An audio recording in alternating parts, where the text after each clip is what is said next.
Welcome. Thank you for attending this session. When we started meeting as different committees, this was the session that I was particularly excited for. I didn't know at that time that I was going to be asked to facilitate it. But my name's Sam Miller. I'm the Chief Administrator here at Central Rivers AEA. And as a former teacher and principal and superintendent, my life has really been involved with working with kids. And as we've heard the sessions this morning, education is going to play such a pivotal role for us as a state, and certainly here in the Cedar Valley, as we think about how do we put kids in a winning position to not only provide them with an optimal and awesome life experience, but also with this challenge around how do we put the Cedar Valley workforce in a winning position. And we shared some data this morning in the video. And while we've done some good work here in the Cedar Valley, and we really should be proud of what we've done, we also recognize that we've still got a lot of work to do. Some of the retirement numbers are really staggering, and it's going to hit every sector. And so what's great about this event, this session, is we've got some people on the panel today that are going to share the unique experiences that they're providing for kids. And none of them are quite alike. They're very different, and that's what makes it exciting. So with that, a little bit about the session. Once we introduce the panelists here in just a few minutes, they're each going to get about 5-ish minutes to share what they're doing in their organization with respect to the future workforce and how they're doing some things maybe differently in their area. So that's going to take a little bit of time. When they're done, the rest of this session is around a question and answer session.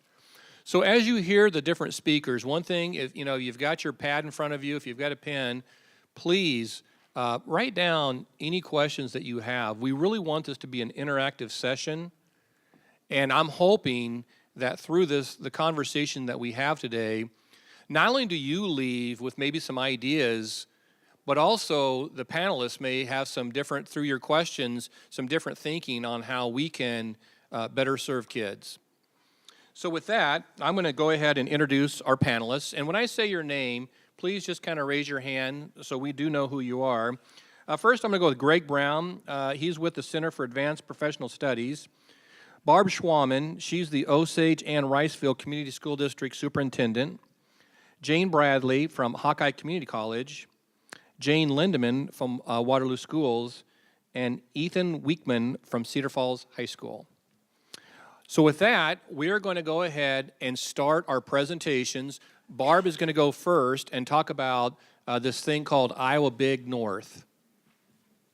Awesome. Well, good morning, I guess. It feels like afternoon already, but we're really excited for all the things that we're doing. Iowa Big North is a collaboration. It's a collaborative effort between multiple school districts in rural Iowa. It's based off of the Iowa Big model out of Cedar Rapids, and many of you have heard about Iowa Big North. And so we had multiple school districts work on writing an Iowa STEM grant.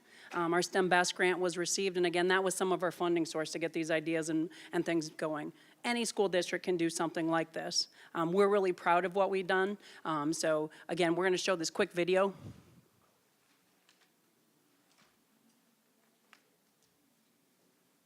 All right, Jane, I'm just going to catch you up on what we've been doing lately. Okay. We've created a document. It's just our weekly initiative meetings, I get so excited when we get to talk about Iowa Big North because it provides opportunities for kids that they're just not exposed to, and yet we know that it's going to help them grow for their future. It's going to provide them with opportunities that the real world is going to be asking of them in a very short amount of time. Iowa Big North's just been a very influential part on my schooling and my life. In all businesses, you have problems, and many times you get to maybe number 1, number 2, number 3, but by the time you get to 4, 5, or 6, you've run out of resources, and sometimes that's just people.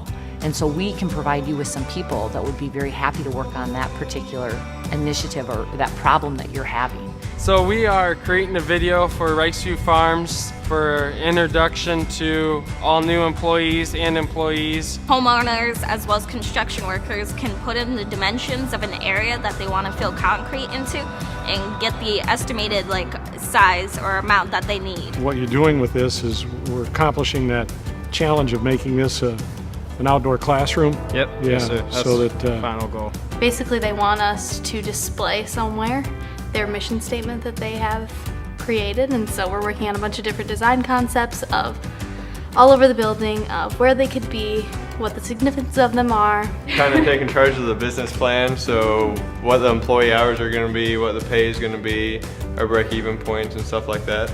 Last year, Iowa Big North had 31 students in it, and this year we have over 50. I'm getting a chance to work with some great kids that have real talent, and it's just amazing for me to see where they are as juniors and seniors in high school. Having a great partnership is very beneficial both for the community and the school as far as the economy is concerned. Because of Big, we find the things that you're really passionate about, the things that you can excel at. Rather than staying in your box that you're taught in school, you get the whole world pretty much, you know.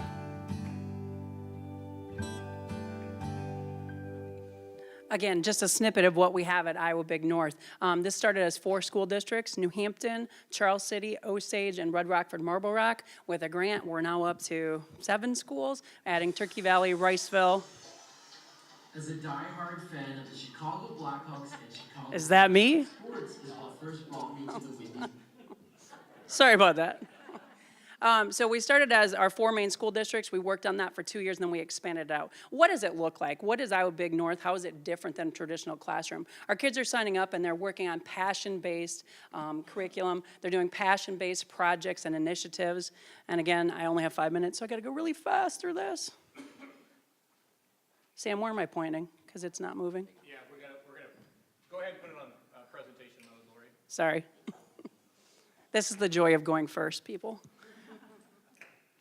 Iowa Big North, so there's a lot of collaboration, there's a lot of projects that are going on, and there's inbound and outbound initiatives. And so a lot of our projects are coming to us through the businesses. What are the problems that they have to solve? And they're putting a kid spin on it, letting our kids do the real world problems. We're not reading textbooks, we're not answering questions. The kids are applying. So they've used that stuff that they've learned kindergarten through 10th grade, and now they're out in the business world, and they're actually working at the board table. They're actually doing the projects. They're presenting. They are getting so much real world opportunity. It's just amazing. And so it surprises a lot of our business people that our kids have the talent that they do. And that's not a surprise to us in school because we know our kids have it. They just have to have that opportunity to showcase that. So here just showed some of our instructors. Again, some of these are old because we did add 3 new school districts this year. We did have another STEM Best grant, so we thank the state for that. Passion is a huge part of this, being interdisciplinary. Kids are not just learning one subject area in an isolated format, and then getting that community involved. I think all the communities that have been involved in this are amazed because we're seeing our businesses rally around the school. We're not necessarily asking for money, we're asking for time, which is money in essence, but we're getting a lot of great things out of this.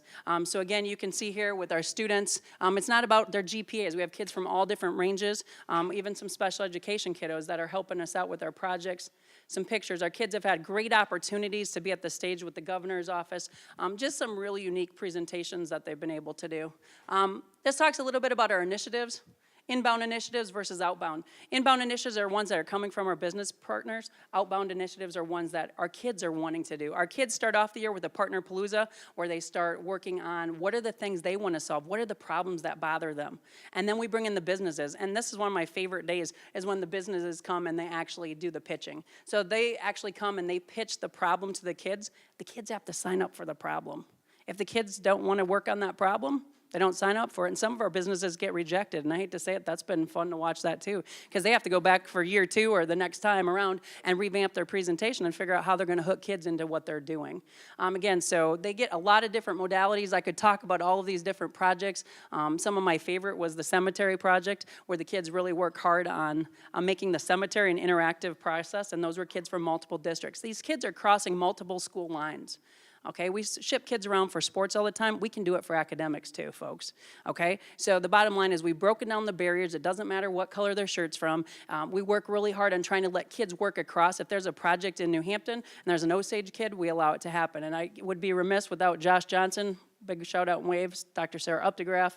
Is Mr. Kinnan in here right now?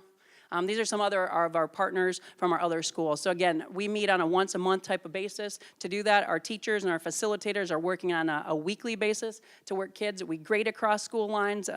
It's pretty amazing the things that have been broken down in a couple years. By far my favorite initiative we've had in my 25-year teaching career. Kids are using real-world communications. So again, through some of our grants, this is how they're communicating. They don't like email. They don't like Facebook. They barely like Twitter anymore. But these are the types of things that they're doing. So all of our kids are active in Zoom and Trello and the Slack. And so again, they're using the same lingo that's out there in the business world. So these kids are prepared. These kids are getting real world jobs, and they are using those skills. I've been blessed. One of my students was my son in this class, and to be able to hear him talk now that he's at Hawkeye Community College, taking his computer classes, and then to be able to say at his workplace, they're doing these same sort of meetings that we did at Iowa Big. That part of it's very fulfilling because they are real world skills that are transferring over to the kids. So am I at my time yet? Perfect. So like I said, course offerings, hackathons, partner planning. He knew I was going to go over. So like I said, we're really proud of what we've done and where we're at. So thank you very much. And like I said, we'll be around for questions. Nice job. Yeah.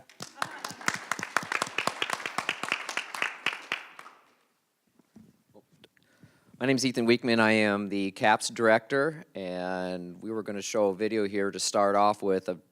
Gives you a good understanding of what the CAPS program is from our associates and a little bit from myself. So. Go ahead. CAPS is a collaboration between business, community, and education where we provide our students with professional experiences while developing the local workforce. And so what we essentially do is we take students outside of the classroom and we put them into a professional environment. It helps them gain connections, and it just teaches values and the things that are important to be successful. I think these days that we don't really have that option anymore. It's just school. Once you're done with school, you go to college. Once you're done with college, that's when you're looking for a job. That's like 8 years down the road if you're thinking from the beginning of high school. I've done job shadows and I've had the time to actually research a career path for myself, and so having that time and getting that experience has been very helpful for me. Towards the end of CAPS of now, I feel more confident in my own skins to be able to speak out what CAPS is and be able to say my skills and how I'm an asset to the workplace. CAPS is not a class that you've taken before. It is something completely different in the coolest way possible. When you're talking about just pure credit, you're going to get high school credit as well as college credit. You have an opportunity to work with multiple businesses throughout the Cedar Valley on a low-risk platform. You have an opportunity to explore careers. It doesn't cost you anything. You're actually gaining things with college credit here, and you get to go explore those careers and try things out and test them out. We don't guarantee you're going to know what you're going to do coming out of CAPS, but we know you're going to check things off your list, and that's worth something. So what I always say to people is, it's not why should you, it's why wouldn't you?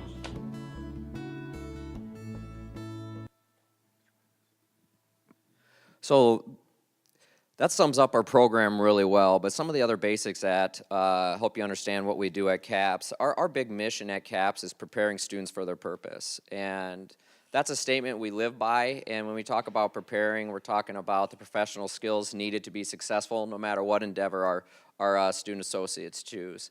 The cornerstones of our program are innovation, problem solving, career exploration, and the professional skills. So that's the preparation piece. We have an onboarding piece that lasts about 4 weeks to get them prepared to take on these projects with businesses and organizations throughout the Cedar Valley. The purpose piece is something that we take very seriously as well, is because we really want to find out what are the students passionate about, what are they skilled at, and can they get paid for it? Because we feel if we can wrap all those things up, work's a lot of your life, and if you don't enjoy it, it can be miserable. And so we're trying to figure out how do we get those exposures before they get into college so they have a good understanding of where they might want to go. So that's a big part of us. One thing you need to know, and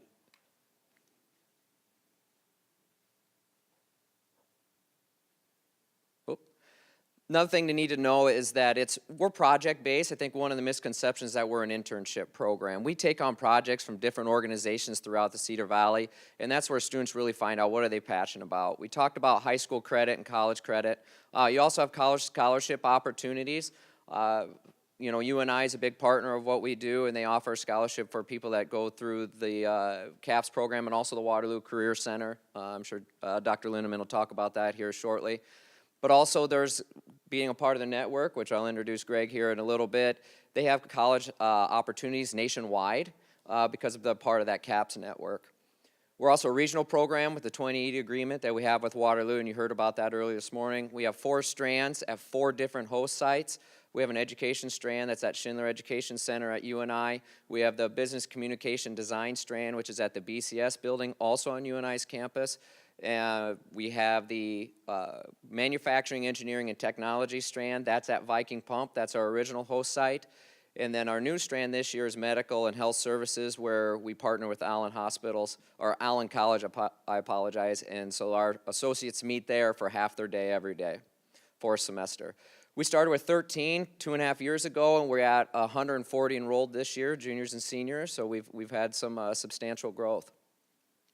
Just real quick on basics, we prepare students for their purpose. Oh, I'm sorry, that's not correct. There it is. We collect a variety of projects. The associates then get to choose what project they want to based on their passions. We give them the skills training. They go out and actually run business meetings all by themselves. We don't go with them. So they set up the meeting. They'll go to the business partner. They'll run the meeting themselves. Our goal is to minimize the time and energy from our clients, so we can maximize the return on investment. We know for us to be successful, we have to provide value, and to do that, we got to minimize that time that's invested, and we got to be able to return that value from them. So our instructors do a good job of managing all the projects and making sure that value is there. What's needed throughout the project is just communication. A lot of times we're doing emails, you know, if we need a meeting, we set those up. And at the very end, they do a final presentation or a pitch on their product and what they're able to provide to that company or organization. One of the things I wanted to talk about a little bit, and I'm going to pass this on to Greg, is we are part of a CAPS network, and that has significant value as well. And we were lucky enough to have the CAPS coordinator, Greg, is here today to talk a little bit more about that. Well, thank you, Ethan, and great to be here. Thank you for the invitation to be a part of it. And I don't have a presentation, but I do have a couple of props. And I don't know if anyone likes book recommendations like I do. Better Together really speaks to what we are as a network. And Ethan and I had the chance of meeting Tom Vander Ark, the author of that, this past summer at our gathering. And the essence is, as Ethan just said, is that, you know, we learn from each other. And so the idea of CAP started about 10 years ago in Kansas, of all places, right where I'm from. But it's an idea that gained strength. And the beauty about our industry, right, is that we are so open to learning from each other.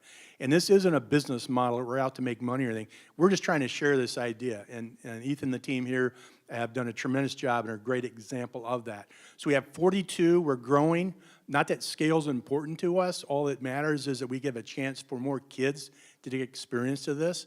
And we're up to 42 across the nation. So think of that as 42 laboratories that we can all learn from. We don't all do it the same way.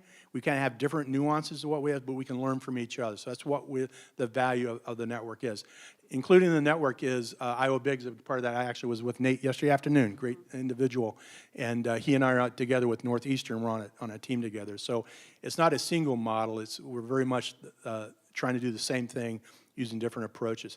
The only thing I would add in addition to the network is I've just had a tremendous day already. And part of our model, the real heart of that is that we're no longer in high school throwing kids over a wall to college, and college is no longer throwing kids over a wall to their careers. We're all a single community, and I don't think I've seen a better example of that than what I've seen here in Iowa. So doing a tremendous job, and we in the network happy to be a part of that and happy to look forward to working in many ways. Thank you.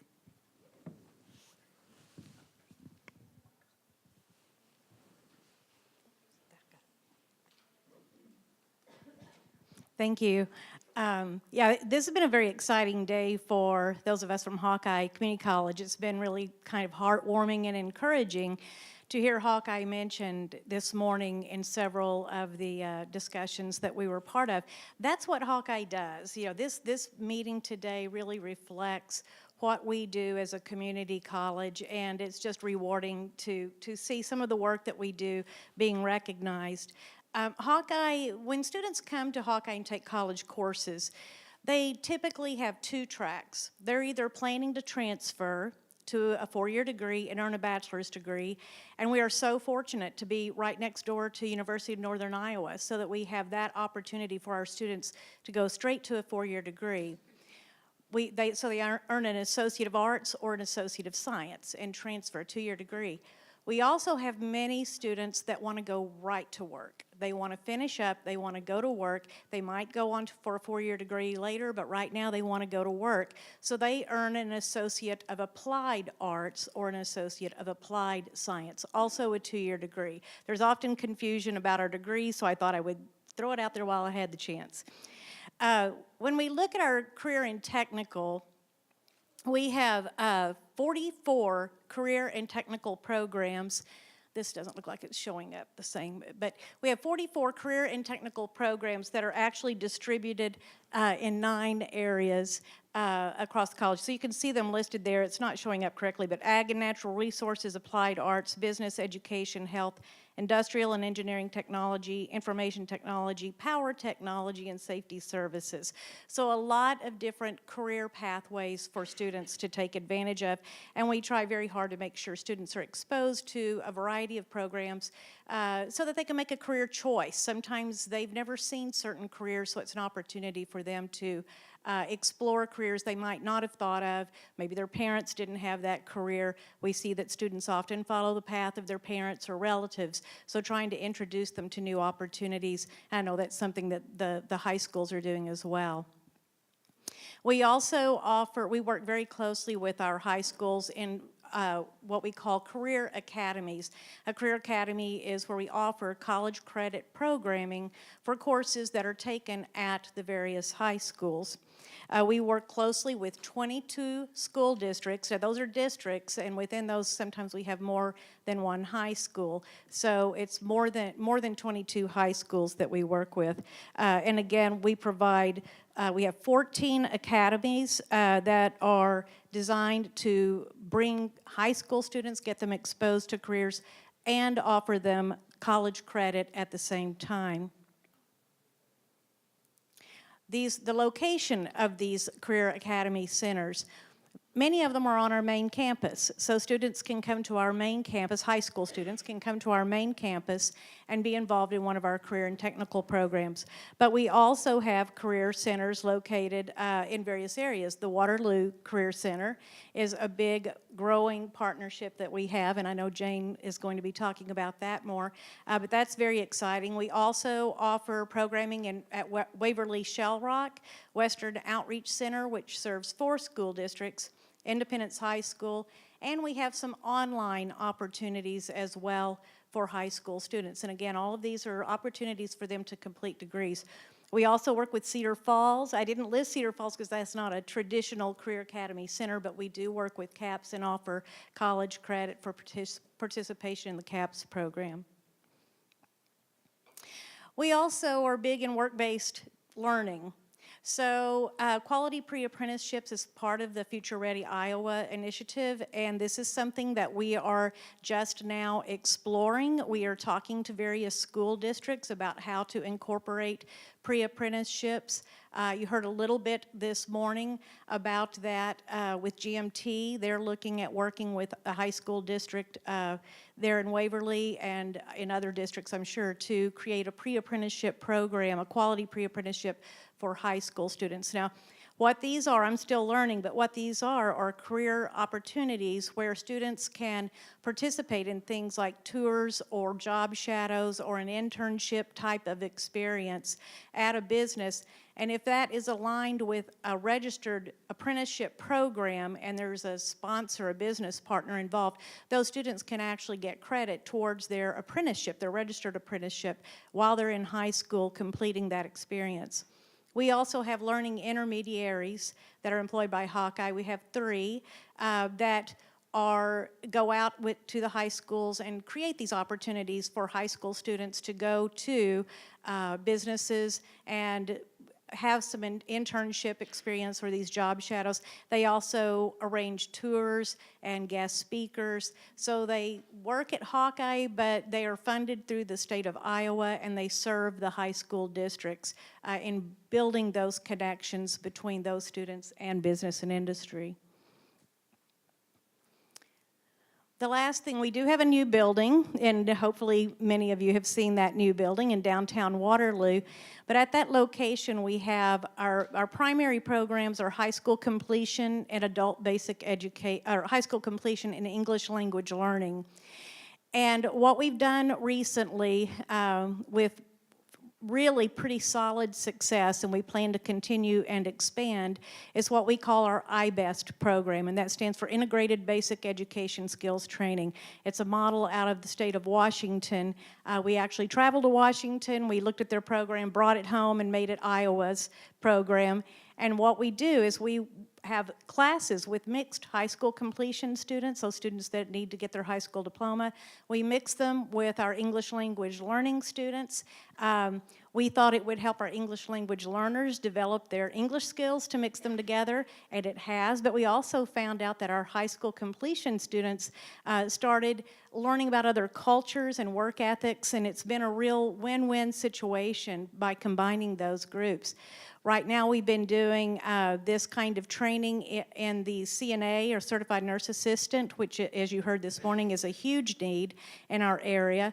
So we are offering that, as well as CNC, or Computer Numerical Control training, and we have just ventured into some basic computer skills for office work. And what we're finding is these students are earning college credits. They're also earning some kind of industry credential. Those are kind of our goals with each of these IBEST programs, is to make sure there's college credit associated with it. And I know I'm about out of time, but what it is we have two teachers in the room. There's the content expert, the one that knows CNA or CNC, and then there's the basic education person who's teaching them the math associated with being a CNA or being a CNC operator. They're also working with them on their communication skills, their writing skills, all integrated or contextualized to the particular content that they're learning, those skills they're learning. So it's a way to reach new populations that perhaps we've missed or overlooked in the past, those without high school diplomas and those who have a barrier with the English language.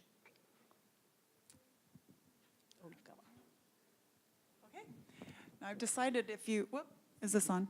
I've decided if you want us to stick to 5 minutes, you have to have a clock on the back, because it seems like 5 minutes, but I'm positive that it is longer. So Jane Lindeman, Waterloo Schools, and so I'm just gonna talk a little bit about the Waterloo Career Center. I don't have any slides, so you just get to look at me right now.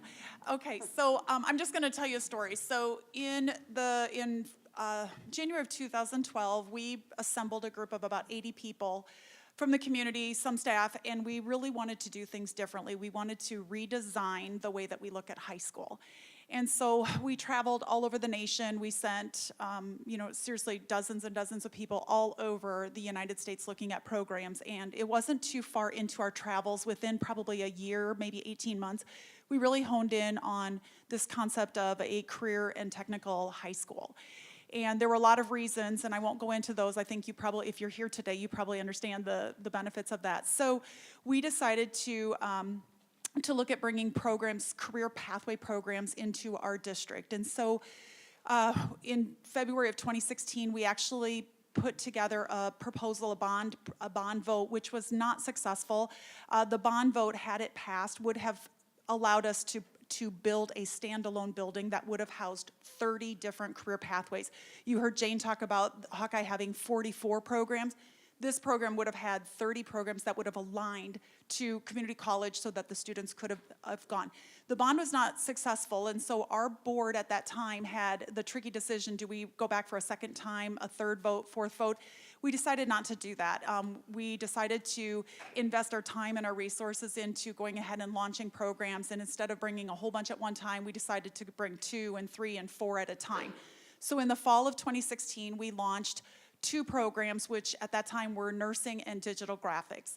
And So we had a real tricky decision to try to decide where this would be housed. And so we actually took over the north end of one of our middle schools that was built as a high school before the farm crisis. It was built in 1972, and at that time we needed another high school.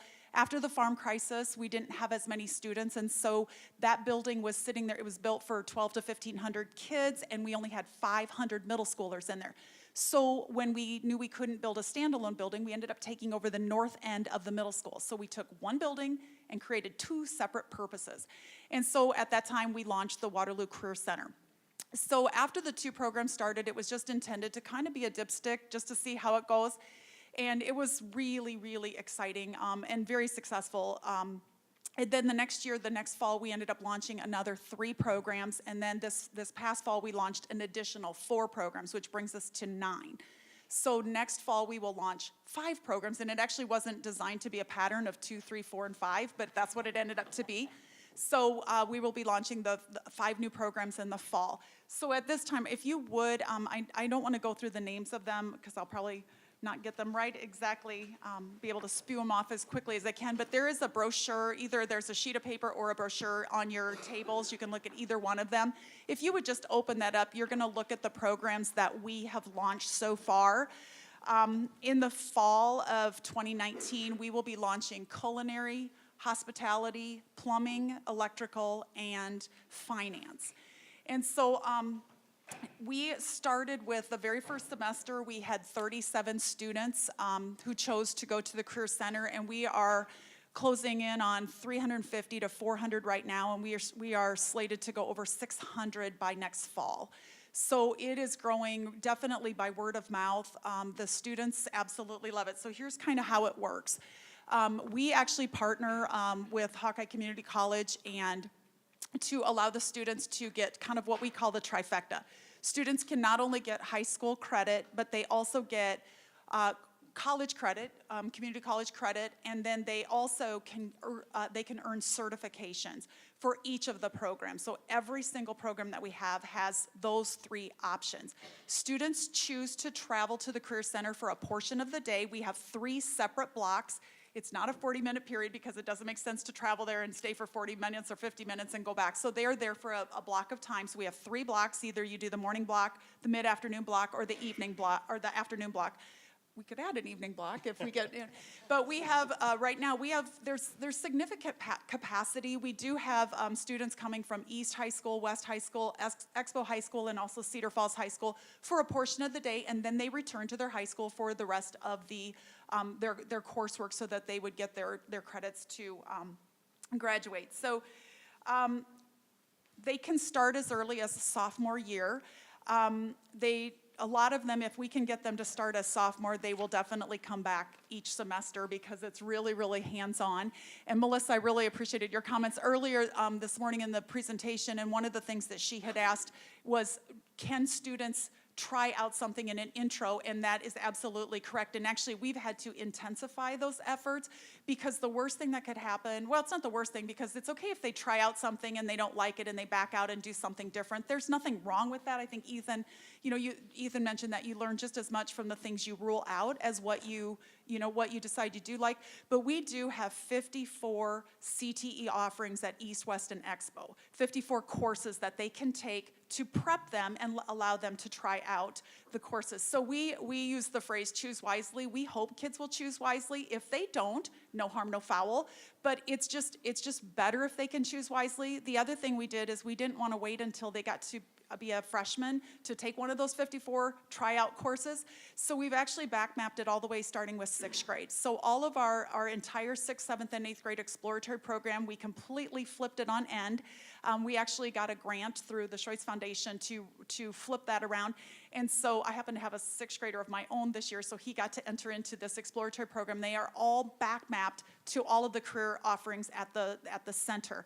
So they start at 6th grade and they try out things, whether it, medical detectives might be one of those. And so if they do that, the teachers at 6th grade say to them, now, if you like this, Here are your other opportunities when you get into the high school. So we have kind of a whole system of trying to help them choose wisely as they get into the high school. Still, I was just talking to a girl the other day. She started out in nursing and decided that just was not what she liked, even though she had taken several courses up front, didn't like it. So she backed out and she tried, she finished the semester, and then the next semester she tried education. She tried the early childhood program, and she said, I found it.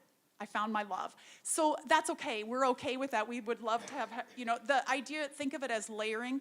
If they can start as early as a sophomore, they can just get farther in the program. There's nothing wrong with starting the nursing program as a senior, maybe even the second semester of your senior year, but you can't get through all of the different courses that are offered. So we like them to start early because they can start one semester and then they come back for the next level and the next level, and they can earn, again, the trifecta. They can earn high school credit, they can earn college credit, and then they can earn the certifications.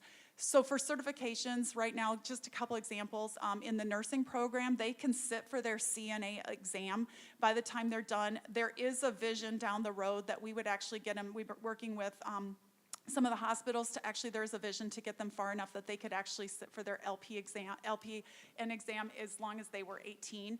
We do pay for everything. We have amazing business partners who are helping us support that, so we pay for all of that. If they're in the sustained construction, they can get their OSHA checked off. They can get their precision measurement. These are all national certifications. They can take their concrete certification, their masonry, so they can get all of those done while they're with us. Networking, they can get Cisco and A+, and I mean, they can do all of the Adobe Photoshop, all of those things done.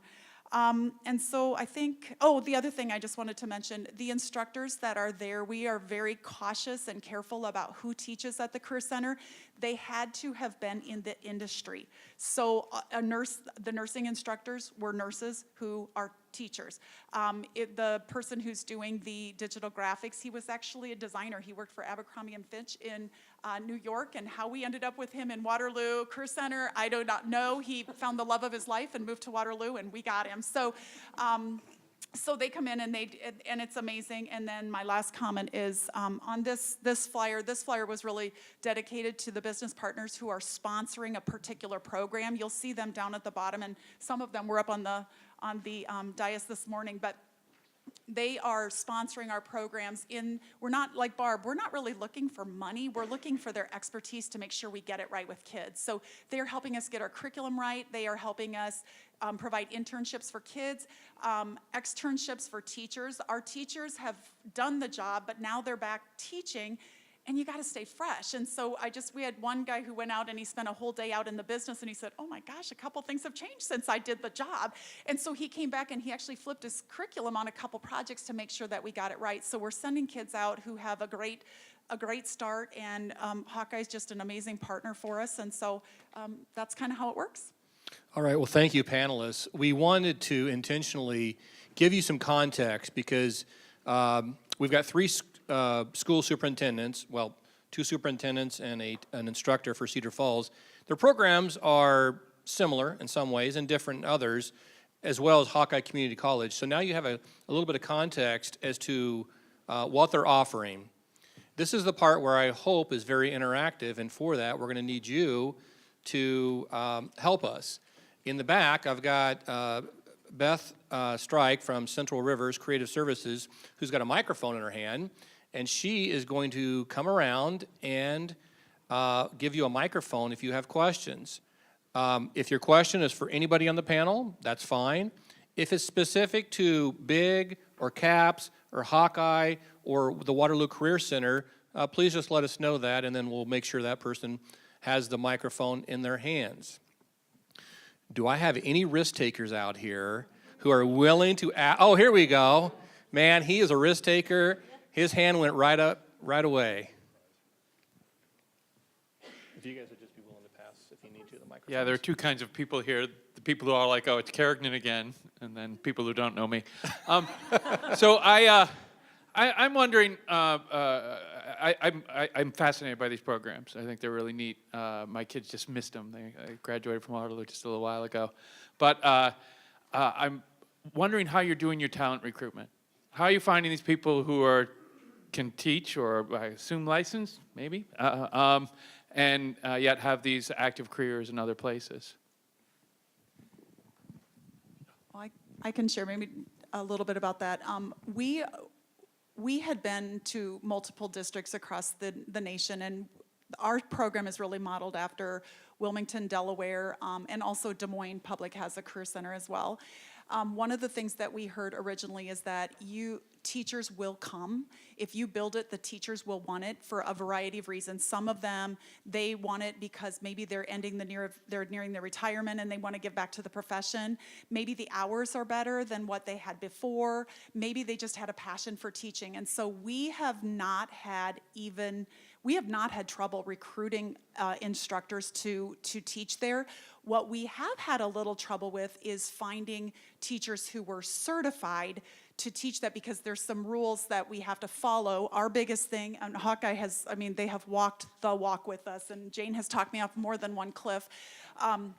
So if we have programs that happen to be a transfer program or transfer courses, so they take a course and they get Hawkeye credit, well, our instructor has to meet Hawkeye's credentials. But if it's a transfer course, they not only have to meet Hawkeye's credentials, but they also have to meet UNI's credentials. So they may say they have to have this and this, but UNI says, but they also have to have an MBA. And so on a couple times, we actually had to re-advertise because we got it wrong, because we just started learning. And so we have not had troubles recruiting quality, top-notch instructors. And for some reason, it takes a certain person. They just know, they have reasons why they want to teach in a career center type environment versus being out in the field. The money is a little different, and so you do have to think about that. But our person doing the advanced manufacturing actually worked for Caterpillar out of Minneapolis, and there's reasons why they go in, why they turn teacher, right? So. Yeah, I want to add one thing to that. What's great, at least for us, is because of accreditation, we do have these requirements that we have to have for transfer courses and career and technical, but the qualifications are different if it's career and technical, because the qualifications recognize work experience. So if someone has 6,000 hours of relevant work experience, that qualifies them to teach a college credit course. And that really opens the door to even our local talent, and sometimes that's really who we need to draw from, is people who are in various careers throughout our community. They can step in and teach oftentimes in those career areas as far as Hawkeye is concerned. Now, when they get into the transfer where they're going to UNI, then we have to have higher level credentials and so forth. But it has opened up, I think, a whole group of new people that can be involved with educating our young people. Same for us. Ours go through a week-long training at Iowa Big in Cedar Rapids, so they're immersed in that mentality, and they get to see it full circle for that week. They actually go down and they live there, and they are immersed in that program. So when we started this, at first we kind of had to pick the teachers we thought that might fit that mold and work with that. And again, they've grown a lot in their skill set. Even out in the rural areas, we're able to offer STEM Innovator credits through the University of Iowa. So again, that's a special training they're taking. Agile training. There's all the different trainings that our teachers are constantly doing. Not every teacher is meant for this model. Absolutely not. There are some teachers that this would be not their thing. But the teachers that are doing it, they're great facilitators, and they're working through that. The Board of Educational Examiners does have stringent rules as well. So as we are having teachers cross district lines and different things, the barriers that we're working through and trying to break those down. For us, we have schools in multiple community college areas. So again, offering those community colleges, but one school can offer is maybe a little different than what another school can offer. Yeah, I would only echo the comments from the table and then speak to that. I think it's reflecting the marketplace that we've talked about, right? That a lot of people are in different changes now, and it's not, I'm the dinosaur here. 32 years in telecom industry, almost the same corporation. And I had a chance to retire and did exactly that, went back to college and became a teacher. And I think there's a lot of that. So it's reflecting the marketplace we've talked about here, and I think that's a very positive thing. I echo the comments about the criteria for getting dual credit, and that's kind of the big hurdle yet. Not all institutions across the nation have been as flexible as what I think I was expressed here. And I hope that over time gets the case, because there is so much talent out there we'd love to bring in education. I'm just going to add a little bit. The state has made it easier for us to find people that can fit the certifications for Hawkeye, for instance, and then also at the state level for teaching with the CTE certification. So that has allowed us to go get people that have been in the industry and they're looking into getting to teaching. So that provided some flexibility. An interesting caveat, though, is when we have good instructors and we're working with businesses regularly, businesses start seeing talent in our instructors, and sometimes they're starting to get recruited away because they do such a good job. So that's a thing that we're also challenged with as we move forward, is that when you get good people that are involved with programs like these, they're highly sought after. All right, another question. We've got a couple over here, Beth.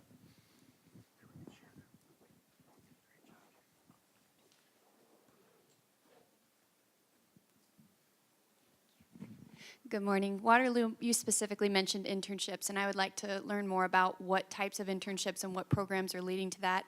And then for Cedar Falls and Iowa Big, I'm wondering if some of this networking is leading to summer work opportunities for these high school students, or if they're doing internships as well. Yeah, that's a fun question. So we are actually, as we get students who are coming repeatedly back to the center, when we first launched, they could only get one semester in, and then, so now that we have more programming and more courses, they are coming multiple years. So some students start as a sophomore, and then they come back the spring semester, junior, both semesters, and senior. So our model is that their fourth and senior year would be an internship or some type of an apprenticeship. And so we are building a system where that fourth year would be an opportunity for them to get out into the workforce. And actually, whether it's we're seeking paid internships, but we would certainly entertain anything other than that. As well. So with the business partners that we've had, we've started having that dialogue. We do have, it's not a lot, it's probably 10 to 12 kids out right now on internships, but that I believe will grow because the model really is that they would get deeper, that they would actually be able to do an internship at the end.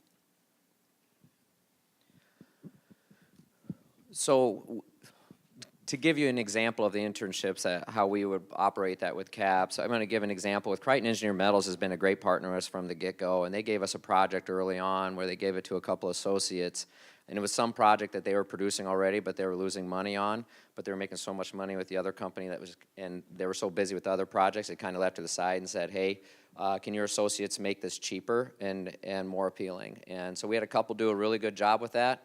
And through that experience, they actually pitched to this company their product and got it sold. And so when they got to do the pitching, they've got the engineering behind that, they got experience with a client of ours or a prospective employer.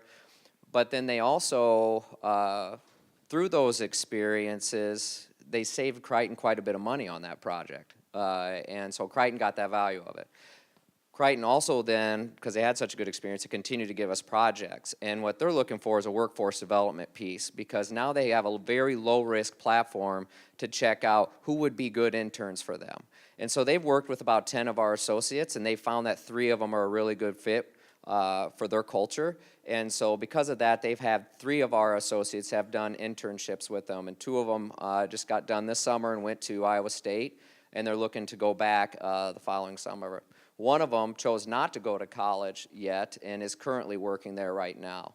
And so you think of an all-encompassing CAPS experience, that's one where we're hoping, as we can help with that workforce development, give those businesses an opportunity to try out our associates and see who is a good fit.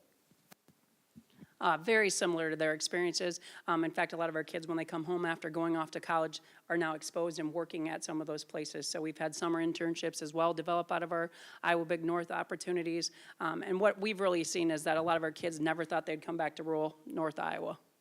Okay, they don't want to be little small town Northeast Iowa kids. There's nothing in this podunk town for me to come back for. But after building those relationships with the businesses and getting out and seeing what they really do behind those walls, because kids have no idea what they do behind those walls.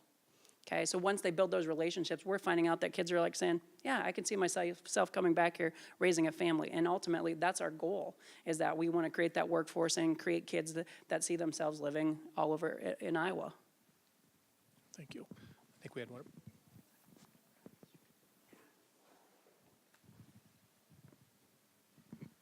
Thanks. So all three models are absolutely amazing, and I love to hear how you guys are pushing educational boundaries.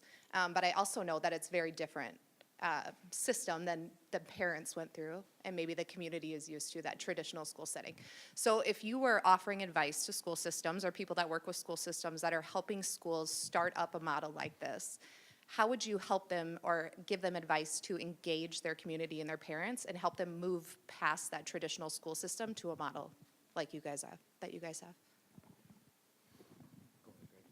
have? Great question. Yeah, I think the way we did it 10 years ago was, I mean, it was just an idea. There's no research back, right? In education, we love being able to show research there. And there just wasn't any yet. There's some great research that's caught up with it. So we brought in, just as you said, we brought in the stakeholders. We brought in parents, we brought in businesses, we brought in educators, school board members. We brought them all in. And we kind of highlighted this idea that, in our case, instead of building a 6 high school, what do we do something different? And that different was what became this CAPS model. And we socialized it for a while, made sure that everyone's at least comfortable enough, right? You're never going to be comfortable in trying out. Comfortable enough that we want to make a go at it. So that's what would be my first advice, is bring in those stakeholders.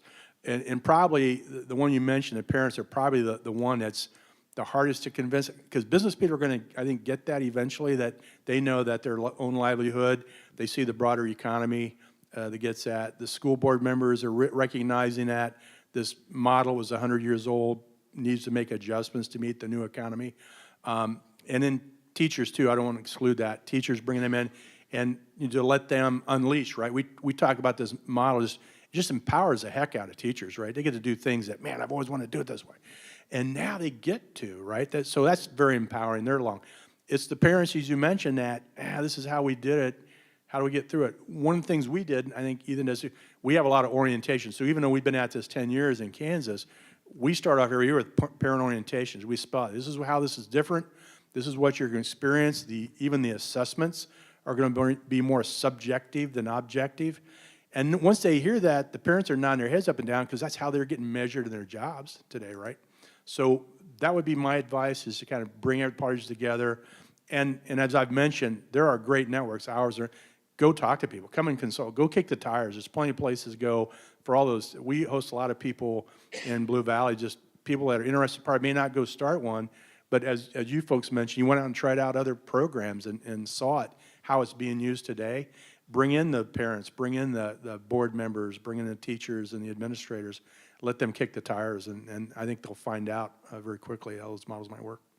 I would just add, for us, it was really about a system of communication and having that plan from the very beginning. So we don't miss an opportunity. If we have parents in front of us for for an open house or whatever, we're definitely going to immerse them in the message.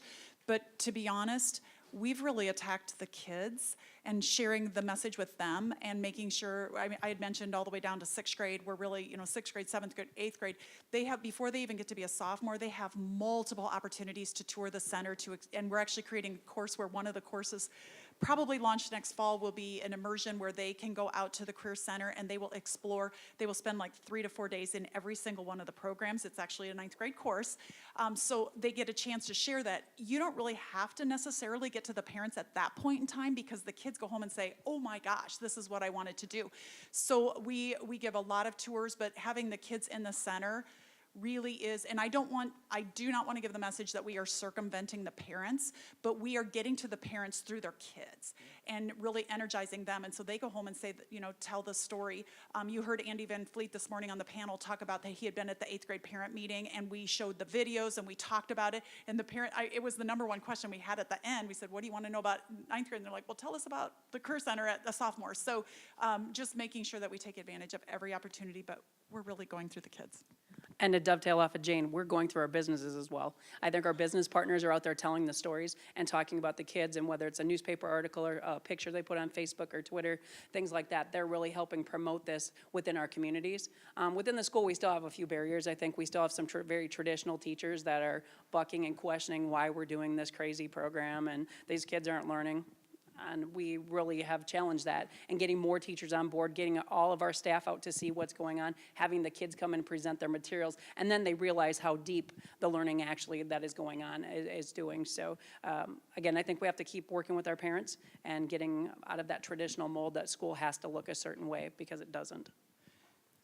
If I could just say one more thing too, the one thing that was a big barrier for us, actually for students and parents, was that some parents are really bent, they want their kids to make sure that they get all their math, their science, they want to get those cores done because they're so afraid that they won't, so you can't have any of the fun stuff until you get this stuff done. So what we've done at the Career Center is we've bundled a lot of our classes where they can take, you had talked about having 2 instructors where one of them is a CTE teacher and one of them is a content teacher. We actually have done that too because, and this is no slam toward counselors in any way, shape, or form, but sometimes the counselors can be gatekeepers and they'll say, well, you failed freshman math or you failed English 9, so I really don't want you to go to the center until you get that done. So what we've done is we've bundled those classes so they can go out and get both. They can get their CTE class, so if they're taking sustained construction or manufacturing, they can get their math, they can get a math credit at the same time. So we have a math teacher who's out there full-time, we have a language arts teacher who's out there full-time, and they are working right alongside the instructors. Once you tell that to parents, you kind of relieve a little bit of that barrier. There is a cost to that though, because you're adding, and it's, you know, you have a teacher at East and West and Expo and Cedar Falls High School, but now they can go out and get it. And what we're finding is kids who may have failed English 9 or English 10 or algebra will pass it because why? Because why? Why will they pass a math class when they're learning it alongside construction? Totally makes sense. It's relevant, it's applied, and they are passing things, and we are removing barriers for them to getting out there. So that's one more thing. I get the sense you're excited about this. Am I excited? Beth, I think Maureen had a question. Well, Jane kind of answered some of it, but my question was, are colleges changing the way that they calculate their points for entrance, you know, based on some of these changes that are occurring? Because I could see where a student, you know, would want to do the Career Center and maybe wouldn't be able to do foreign language for 4 years or, you know, something else that a college maybe says is important. I can talk a little bit to that. One of the things that we're seeing in colleges is that there's a trend now that the ACT doesn't have as much importance as it used to be. You're starting to see colleges now that the ACT isn't even part of their entrance, and they're doing more of an interview process. And so when you think about the skill sets that they're learning in these programs, that's going to help them directly. There's also, colleges are wanting to find out if you're motivated, what have you produced? And so part of your entrance in your resume, I guess is how I would say that is, what have you done? What have you developed? Where are you volunteering at? Where's your passion at? They just want to know that you're excited about something, and those go a long way. So I had a conversation with a lady last spring talking about this, and it came down to AP courses or taking a CAPS experience, and her son wants to be a doctor. And she came in and right away says he's going to take CAPS, he wants to take these AP, we're not taking them. And she gave the story of a friend of theirs, their child went through high school, had all these AP experiences, had a really good GPA, but couldn't get into medical school because he didn't have anything that he had done in the community, volunteering, any passion projects he hadn't produced. And so he took a year of just volunteering and getting involved, and that got him into med school. So they're looking at this as a program where the experiences that our associates are having and the stories that are coming out of it, they're worthwhile. And I'll speak just for Hawkeye, and we have historically relied on placement exams and so forth, so students come in the door. We've looked at ACTs, SATs. We test students with, you know, things like AccuPlacer and those sorts of placement tests, but what we're finding in general is that these can sometimes be good gauges of a student's skill set, but it has nothing to do with their success in the classroom, which is kind of interesting. So they can not do well on an exam and yet take a course and be successful, and that's pure determination and hard work typically. So more and more colleges, and I'm counting Hawkeye among them, are looking at multiple measures for entry, and that includes high school GPA. It includes some of those types of experiences that students can share, and we'll probably continue to do the testing just because that informs us of some aspects that we need to make sure students are successful. But those multiple measures, it's very commonly understood, as far as I'm concerned, among higher education, that just relying on ACT and SATs is no longer adequate. Next question. In the back.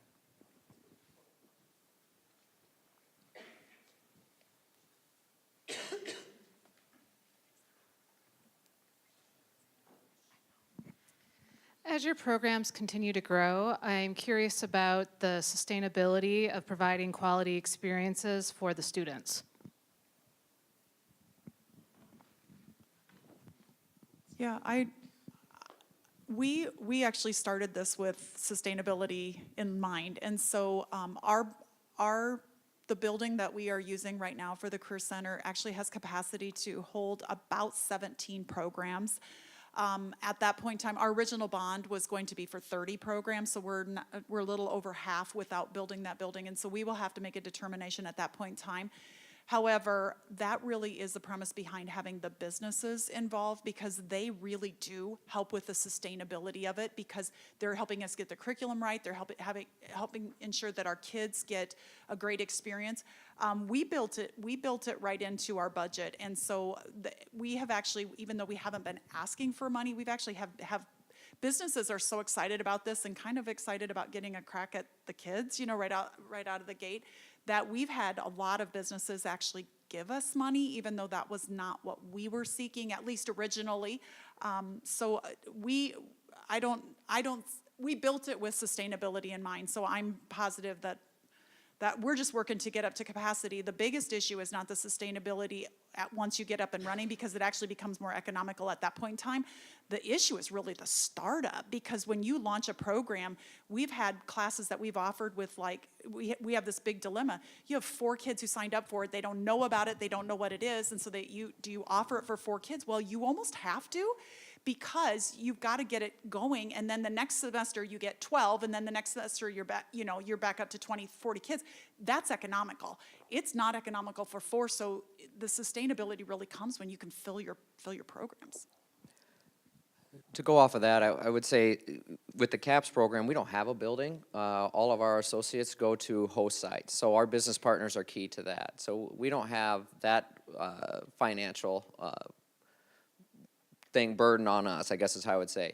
But when you're talking about student experience, it's very important for us with our business partners. That's where we talk to our instructors extensively about, you're not the sage on the stage or the guide on the side. And so when we have an opportunity to bring business partners in to help us out, we do that. So as our program's growing, our instructors facilitate a lot the experiences, and we bring people in, which I'm looking around here, I see several of our partners that have helped out with our programming throughout, and that's how we sustain it, make sure we get in a good experience for each one of our associates, because we kind of look at each individual and we go where they lead. I would only add that continues to get feedback from the students, from the teachers, from the business partners, and that continuous improvement, I think, helps ensure the quality. I think we've had the same thing where we've been able to grow from our first year of about 30 kids to now well over 100 students. All of our sites in each one of the schools are off-site as well, with the exception, are you guys, Sarah, going into your building with the new school? Or are you going to still be off-site? So it's really awesome because, again, it's not dependent upon the school. For us, the allowable growth and SSA is important. We need more than 1% to continue to sustain some of this, but each one of the districts in this has made this program a priority. It's about priorities and what else, are there things that aren't relevant to education anymore, things that we don't need to be teaching? And that's what gets hard, because it's about priorities as we dedicate funds as superintendents to those programs. And so, again, for us, it's a huge priority because we're seeing the growth. The students want this. We see the relevance in the learning. And again, we definitely don't see us going anywhere different. So we're down to our last 8 minutes. I've got a question for Barb, Ethan, and Jane. If I'm a student in a district, and maybe I'm located next to your district, but my district doesn't offer what you guys are describing, can I access the programming? We haven't had that a lot yet, so I'm looking at these guys. We haven't had that ask of us a lot, but we've actually added the districts. So if there's kids that are interested in the districts, we're just adding a whole school district in. And so that's been interesting for us because as we've grown, we almost have these 3 different hubs going on because the districts that started it, it's all the schools around them that are hearing about it that want to be in on it. So like I said, we've grown from the 4 original districts up to, we're at 8 now. So it's interesting. I don't think we'd turn them down. But again, for us, it's that whole funding piece, money, it's scheduling. There's a lot of barriers, but I think all of us are creative enough that we try to figure out how to make it happen for the student. I loved your quote around, we haul kids around for sports. Why don't we do it for this? I love that because I really think that has to be our mindset moving forward. So thank you. Ethan? It's interesting to talk about the barriers and workarounds, and I think that's the frustrating part with these programs is and you said it, we've had a system now that's been in place for over a century, and we've been trying to work around it with what the state has legislated, where the money goes and funding, and we always try to find workarounds. It'd be interesting if we quit doing that and change that model. I think it would make it a lot easier for us to share resources, and I know it would. One of the things that we did is we have a 2080 agreement with Waterloo, and that took us all sitting down and talking about that and being comfortable where this could lead, and maybe being comfortable with the unknown. So when another district, if a district approached us saying they were interested in, we'd go through that process, and again, we'd have to figure out some of the funding pieces, which is a frustrating piece, but it's definitely doable, and we're finding those workarounds.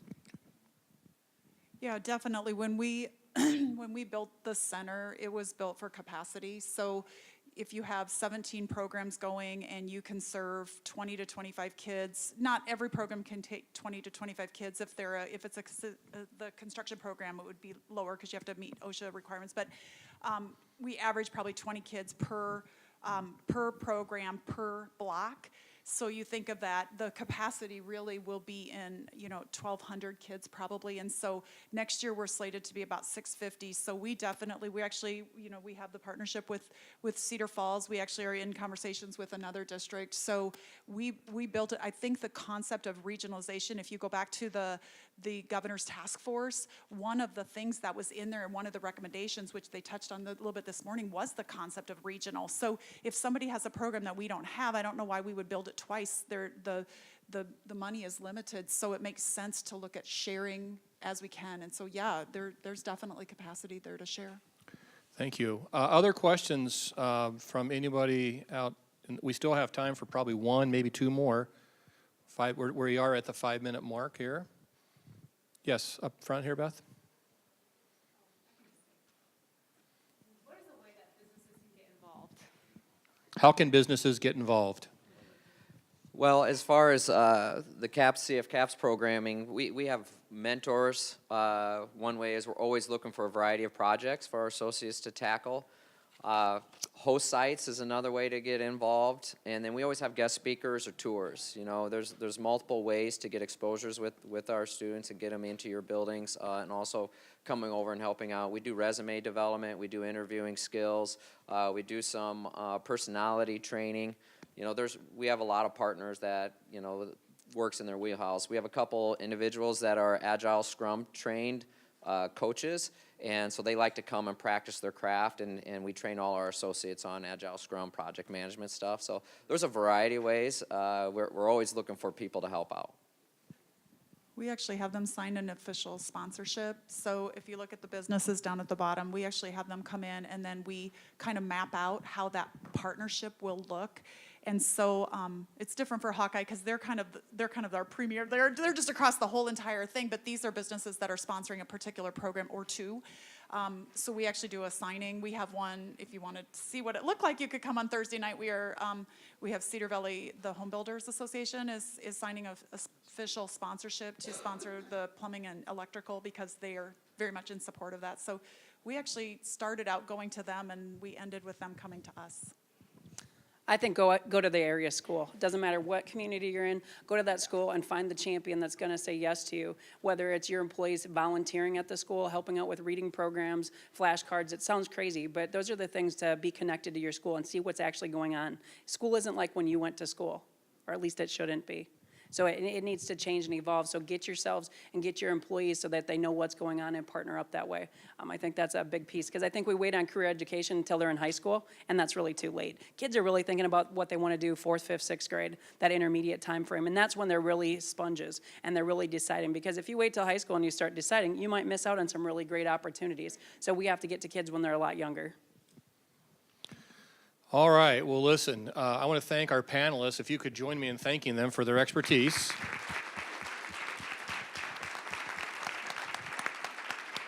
One thing that I would ask of you out in the crowd today is if you hear anyone say education's not changing, please share with them that education is changing. Maybe we're not changing as quickly as we need to, but we're moving in the right direction. I think we had some great testimony today from leaders who recognize that we need to be transitioning and really helping kids in their pathways.